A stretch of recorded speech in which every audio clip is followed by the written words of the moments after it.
Republican Donald Trump shocks the world and confounds the experts by winning the U.S. presidential election, defeating Democrat Hillary Clinton.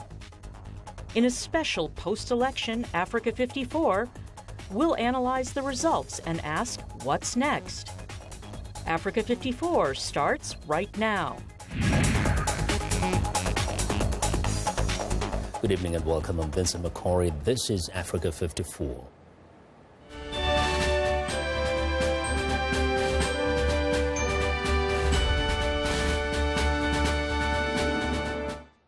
In one of the greatest political upsets in the U.S. political history, Republican Donald Trump defeated Democrat Hillary Clinton early Wednesday and will become the 45th president of the United States in January. Trump stunned the favored Clinton by winning several key states that traditionally vote Democratic, sending shockwaves around the world.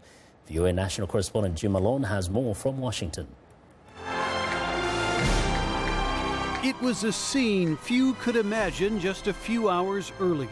Donald Trump, trailing in the polls for much of the campaign, emerging victorious in a presidential result that stunned the nation and the world. I've just received a call from Secretary Clinton.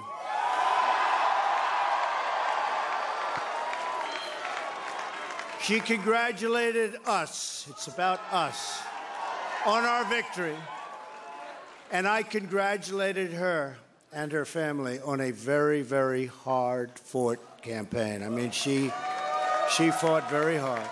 Trump quickly moved to strike a note of conciliation after a long and bitter campaign that has divided the country. Now it's time for America to bind the wounds of division. Have to get together.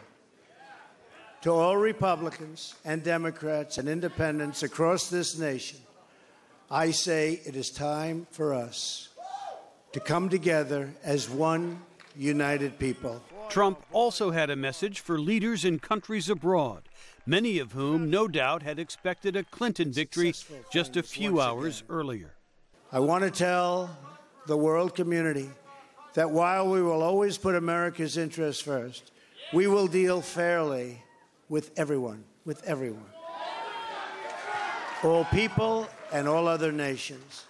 We will seek common ground, not hostility, partnership, not conflict. It fell to campaign chairman John Podesta to address disappointed supporters who were expecting to celebrate at a New York convention hall. I know you've been here a long time, and it's been a long night, and it's been a long campaign. But I could say we can wait a little longer, can't we? Republicans also retained control of both the Senate and the House of Representatives. Trump won key battleground states including Florida, Ohio, North Carolina, and even Wisconsin, which last voted Republican in 1984. Trump won with a surge of support from white working-class voters, says expert David Schultz on Skype. And what Trump has been very good at doing is bringing out non-traditional voters, which are hard to figure out in terms of polling if they're going to show up. Second, there's been what I call sort of the enthusiasm gap. The people who like Trump really like Trump and are turning out to vote. The people who support Clinton aren't quite as enthusiastic. Trump now prepares for a presidential transition and an inauguration in January that even some of his supporters doubted would ever happen. Well, joining us live from New York with more on Donald Trump's surprising win is VOA election correspondent Mary Alice Salinas. And Mary Alice, we want to first go back to last night. We know Clinton is speaking right now, but tell us about that acceptance speech and what things felt like in New York.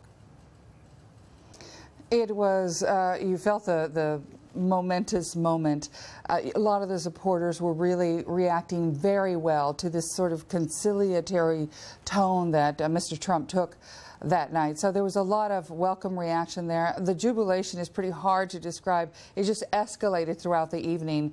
And so there was there wasn't the sense of shock, I think, that you saw around the nation. A lot of the supporters there were saying, we knew this was there. We didn't believe the polls. We saw the support, and they figured this is a historic moment that will be looked at for many, many years to come. And a very different tone, right? From a man who, for all those months, people expected to be kind of always hard and brash, but sounding so different, right?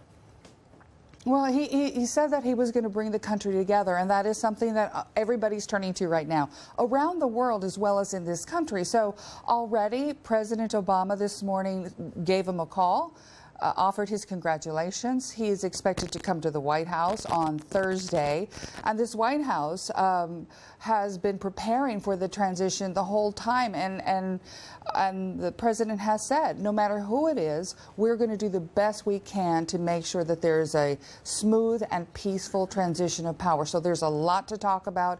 A lot of people around the world are looking to see how, in fact, Mr. Trump is going to act based on the comments on the road, on the campaign trail. Some say very divisive and very worrisome to leaders all across the world, from the Asia Pacific to Europe to Latin America. So there's a lot that still needs to be determined. He needs to work on putting together the transition team. That's no small thing. My understanding is that Clinton's team actually was further along in that process. So there's a lot on Mr. Trump's plate this morning. And very quickly, on the streets of New York, we know that was a stronghold of Hillary Clinton. What was the mood as you moved around? Well, it's interesting. This morning on the way here, there was a huge crowd at the hotel where some of the media are staying, and there's a huge long line. It was a very somber crowd. They were there to support their candidate as she gave remarks after this stunning defeat last night. It was much more subdued than the crowd I was around last night, of course, but the crowd was huge. Media was lined up all around this hotel, police as well. So I think everyone is still trying to digest what happened, and it's going to take a long time to figure it all out. Indeed. But the voters have spoken. The voters have spoken, and then it's onward. And the message is clear. Thanks a lot, Maria-Liz Salinas. Thank you very much. Well, Maria-Liz Salinas reporting from New York there. Now, joining us now to discuss Donald Trump's stunning victory is VOA national correspondent Jim Malone, whose election recap we just aired a moment ago. And back with us today is Washington-based African political analyst Amira Woods. What a shocker. Amira and Jim, welcome. Hi, Vincent. Yeah, let me start with you, Amira. First, how did you respond and react to this when you finally kind of woke up to this reality? Well, we stayed up and were dismayed. I think it's the word, dismayed as we saw the results. And quite frankly, there's a lot of unknowns. What we do know is that it's Clinton who has won the popular vote. Trump has won the electoral vote, and that's what counts. The voters have spoken, as your reporter so well said, right? And there's a lot in terms of who will be in critical positions that impact the world, who will be and what will be the type of policies right from the start in the first 100 days. I mean, there's a lot to be seen. And we'll talk about that a little more. But Jim, let's go back to the question of the electoral vote, the electoral college vote, and the popular vote. So many of our viewers sometimes get really confused. What does that mean? I mean, Hillary gets a popular vote. Trump gets the electoral vote. Well, it's a confirmation of our process, which is that the popular vote does not elect the president. What elects the president is accumulating state-by-state electoral college votes. Now, that's based on the population of the state. And Americans have made their peace with this. And in this election, it's actually going to be easier to look at it than, say, the 2000 election, where there was a few hundred votes in Florida that separated Al Gore from George W. Bush. What we saw here was a clear, resounding message through a number of what we call the battleground states, upper Midwest, states from Pennsylvania west through Ohio, Michigan, Wisconsin, the industrial heartland of the United States. This is where Trump made his play for support, and he got his voters out in big numbers. A lot of those races were fairly close, but he won a lot of those states. So you had a cascading effect that allowed him to win the Electoral College vote, and it will be sort of a footnote that Hillary Clinton is leading in the popular vote. Yes. I want to stay with you for just a second. The question of polls, you know, Donald Trump kept saying, you know, these phony polls. Can people take those polls seriously anymore? Well, it reminds me of a line from a movie where you hear somebody say, you got a lot of explaining to do. Yeah, I mean, most of the pollsters, the election experts, the pundits were wrong. A lot of them are admitting that this morning here in the United States. And there'll be a tremendous review to try to figure out why. And herein lies some of the secrets of why we were shocked, I think, is looking at who came out for Donald Trump, why we didn't know about them ahead of time, or why they didn't appear on the radar. This is an important part. It's part of our democracy, and it's, to a great extent, white working class, many of them older voters, flexing their political muscle. In a way, it's the inversion election from 8 years ago. This is clear, right? So I think what happened with the Obama phenomena is that Obama extended the electorate, particularly to progressives, to people of color, to young people. And quite frankly, that Obama strength was lost this time around. And instead, what you had was Trump expanding the electorate to primarily white, male, rural. You know, and so race was a key element. It was key. But you know, that those also were thinking history will be made again. President Obama became the first black person to become president. But people hoped that Hillary Clinton will become the first female president. And you know, we're watching now, you know, on the screen here. Question is that some people may ask, did the woman vote fail Hillary Clinton here? Well, I think what you had was an electorate that wanted change, that demanded change. Hold on. Let's first watch Hillary Clinton give a...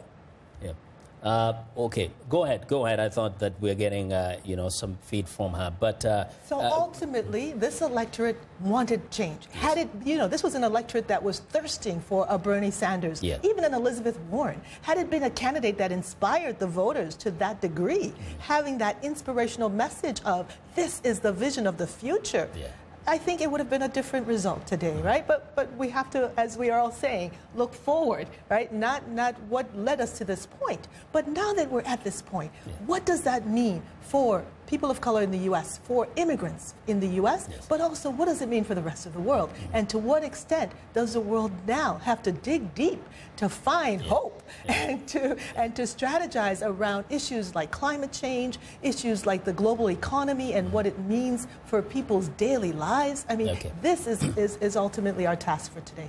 Indeed. Well, Amira and Jim, we'll continue our election discussion a bit later. But now it is time for a short break. Still to come on Africa 54. How the world is reacting to Donald Trump's victory. We'll be right back.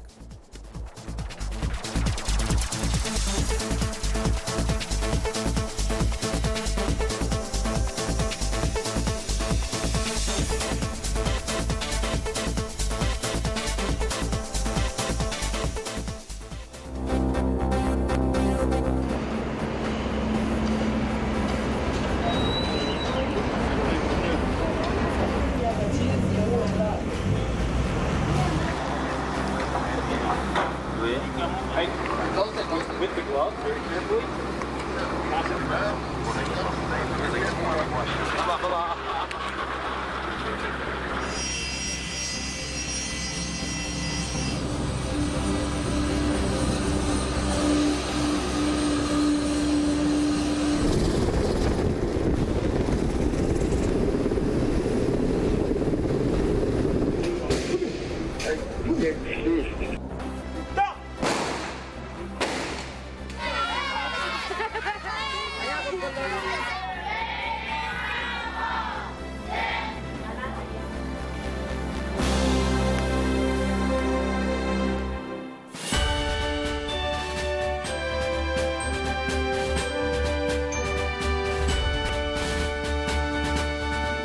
Well, in Wednesday's business report, financial markets worldwide reacted sharply to the surprise Donald Trump win.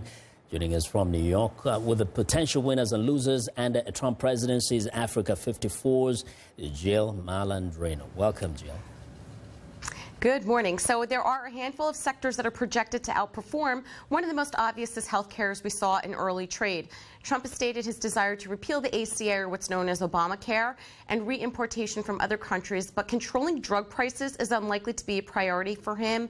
He is for deregulation across the board in general. Stocks like Merck, Biogen, Celgene, Regeneron, they all stand to benefit. Now, keeping with the theme of deregulation, energy and financial stocks could also outperform, and we're seeing that in trade. Trump has promised less regulation on drilling and expansion of drilling. The segment of the industrial sector that services the energy group like GE, Baker Hughes, that deal that was just announced 2 weeks ago. Trump has indicated he would like to roll back bank regulations, including the Dodd-Frank financial crisis legislation that Clinton pledged to strengthen. So I would look at stocks like Citigroup, JP Morgan, Goldman Sachs, and Morgan Stanley to uptick. Now, just this morning, Jefferies, a sell-side research firm, upgraded mining and steel stocks, so Freeport-McMoran, U.S. Steel, AK Steel, Nucor, as Trump has pledged to invest significantly in infrastructure, which bodes well for copper and other mine commodities. Now, protectionism is also expected to rise. The U.S. is already short steel, and falling imports will improve domestic pricing power for those stocks. Well, now let's talk about losers. I would imagine anything related to trade will be impacted, right? That's exactly right. Auto suppliers were downgraded this morning at Bank of America to underperform on the Trump win, citing risks with respect to trade and NAFTA in particular, because dismantling or restructuring of NAFTA would have far-reaching repercussions for the auto industry. As of now, about 5 million vehicles are imported and exported between the U.S., Mexico, and Canada. So companies like Delphi, Magna International, Borg Warner, and Lear, they're examples of stocks that have the most exposure to NAFTA. Now, what do you expect will happen in the market overall? You know, perhaps a Brexit-like reaction? I do. Markets tend to assume the worst and react immediately, and that appears to be happening. Just look how much we rallied overnight, almost 100 points on the S&P. There will be significant pressure for Trump to start to clarify some of his policy intentions, after which we may see a recovery as we did with Brexit. And at the end of the day, corporate America is very adaptable. We spoke about this last week. Over the past 80 years, many disruptive policies have come and gone. We've been through periods of recession, high inflation, interest rate spikes, Federal Reserve rate hike cycles, wars, terrorism, etc. Through it all, Vincent, S&P 500 companies have grown profits by an average of 8% annually. Jill, thank you very much. Well, last night's election is being called the Earth's most watched election since World War II, the results of which are expected to completely transform American policy and Africa's position in the world. Now, VOA's Europe correspondent Luis Ramirez has a report. For Londoners, the shock news smacked of that morning back in June when they learned, despite poll predictions, Britain had voted to leave the European Union. A leap into the unknown is how leaders across the world and the market see it. The dollar dipped in early trading, given Donald Trump's comments during the campaign that he will tear up trade agreements and offer no guarantees to members of NATO who do not pay their share. What they see now is one candidate who seems to stand for a completely different view of America's role in the world. And I mean completely different, who repudiates rather specifically the alliance framework, the NATO framework in particular, who has repudiated America's commitment to the liberal trade system that America created, the sort of open globalization America promoted, that seems to be in some ways more sympathetic to America's historic enemies like Russia than it is to Europe. China has reason to worry. Trump has targeted Beijing's trade practices, threatening to slap 45% tariffs on Chinese imports. There's a whole range of sort of relatively outlandish statements that Trump said during his campaign that, if they were to come to pass, could create some pretty dramatic business and economic consequences in the region. Trump won on an America First platform. For Africa, analysts say that means expectations are realistic and tempered. I think that what Africa has to do is to prepare for the worst-case scenario, which would mean that the America under Donald Trump would focus first on American national interests and not necessarily on global interests, and not necessarily, therefore, on African interests.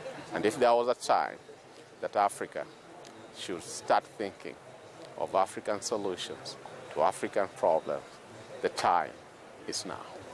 World leaders watched this election closely, and the big question now is, what role will the U.S. play in the world? Is the U.S. going to disengage from the world? And we've seen a fair amount of disengagement from the U.S. in the last few years. And what's happening in Syria is partly a result of that. Is the U.S. going to disengage, or is the U.S. going to re-engage with the world? Trump said his administration will deal fairly with the world and seek common ground, not hostility. With the uncertainty of a new day also comes the hope that a dramatic departure from the established world order could bring new opportunities and maybe some positive surprises. Luis Ramirez, VOA News, London. Well, let's return to our discussion with VOA national correspondent Jim Malone and Washington-based Africa political analyst Amira Woods. And of course, there we'll talk about America's policy and America's position in the world. Jim, just briefly, you know, people listen a lot to what is said on the campaign trail. Mm-hmm. But looking at, the reality on the ground, you've covered these elections over, many years, and you've seen what presidents accomplish. We know they have immense power.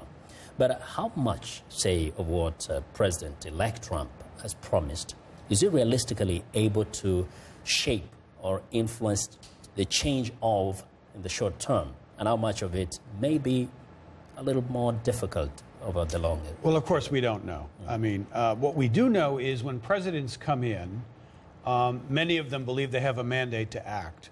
Many of them cite their program that supporters rallied around. This is what they do. They point to the political capital that was given to them by voters. Therefore, they believe they owe those voters action. But here's the unknown about Donald Trump. He was not tethered strongly to one party or the other. He had his issues with Republicans, who now, by the way, have retained control of the Senate and House. That could be a good thing, but it could also set up for more tensions. So will Trump go ahead with plans to build a wall with Mexico? What will he do about immigration, Muslim immigration in particular? How will he go about repairing the national wounds from this campaign?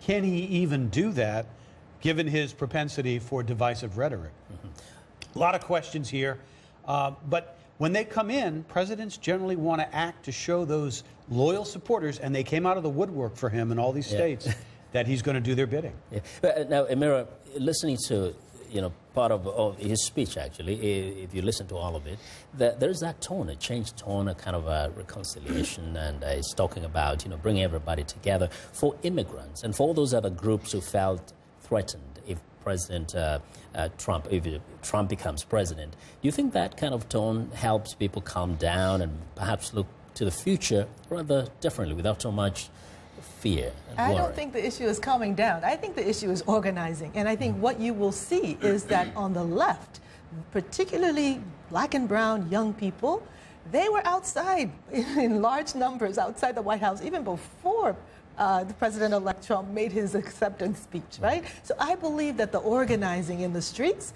is going to be intense in this country. But what does there will it be a achieve? pushback. What does it achieve? Well, I think what will happen is that there will be a real pressure to take back Congress in the next 2 years, and that those forces, particularly those young Bernie Sanders supporters, they will be in force demanding that their voice be heard 2 years from now in the electoral cycle. But they will also be in the streets holding up a different vision of the world, that those movements, Black Lives Matter, that have gained such ground around the world, they will continue to find their footing and to find ways to express both their vision for America and for the world. So on issues, ultimately, like the economy, which touches all communities in the U.S. and around the world, those forces will apply pressure, not for the rich to get richer, just as but they have for been the real applying change pressure. These are some of the same issues people have been fighting for even for the last 8 years, right? Absolutely. Yeah. And on issues like, peace and security, countering terrorism, there will also be a pushback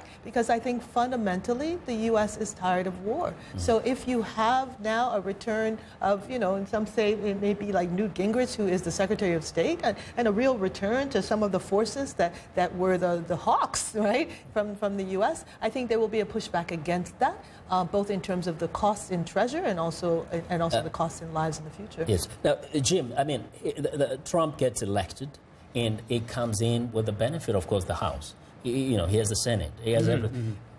Does that make life easier for him, especially for his first promise of undoing Obamacare?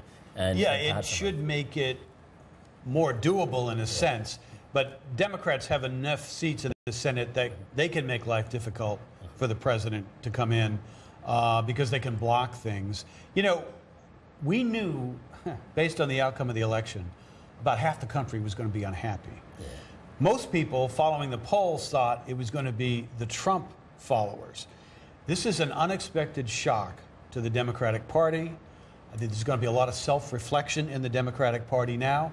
Perhaps some second guessing. Did we nominate the right candidate? Was Hillary Clinton too flawed from the start to be the standard bearer?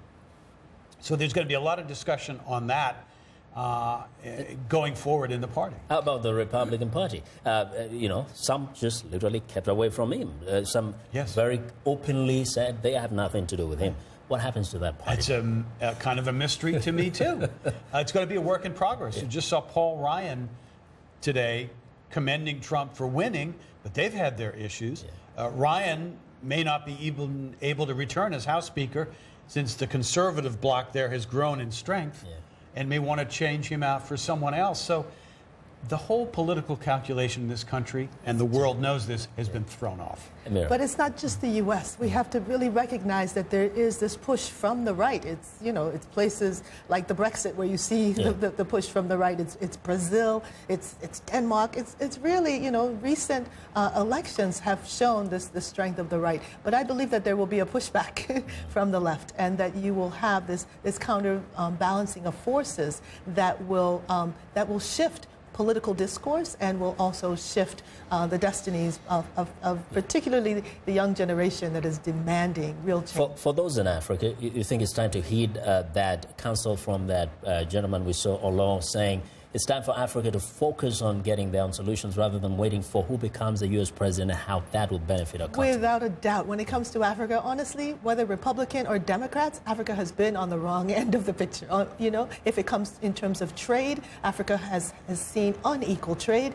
Even with the Africa Growth and Opportunity Act, it hasn't brought much growth nor opportunity to Africa, right? It's benefited the narrow few, often U.S. corporations. So a rebalance is needed for Africa to really set its own agenda. And I believe that when you see things like this climate change issue, where Africa has taken the lead, it's areas like that where we can continue to take the lead for the whole world. Thank you both.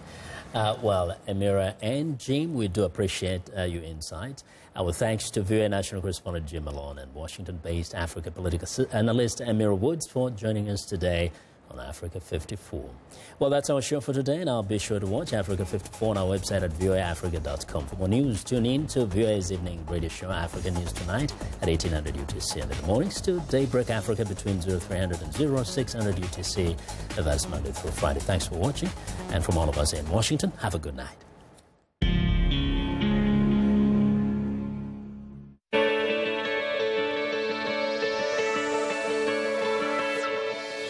The Voice of America today is a window in which we have to see delivering the messages for contacting the people wherever they are.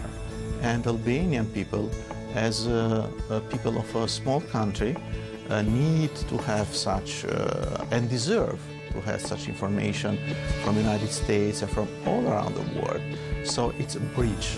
Voice of America, it's a bridge between entire world and Albanian citizens.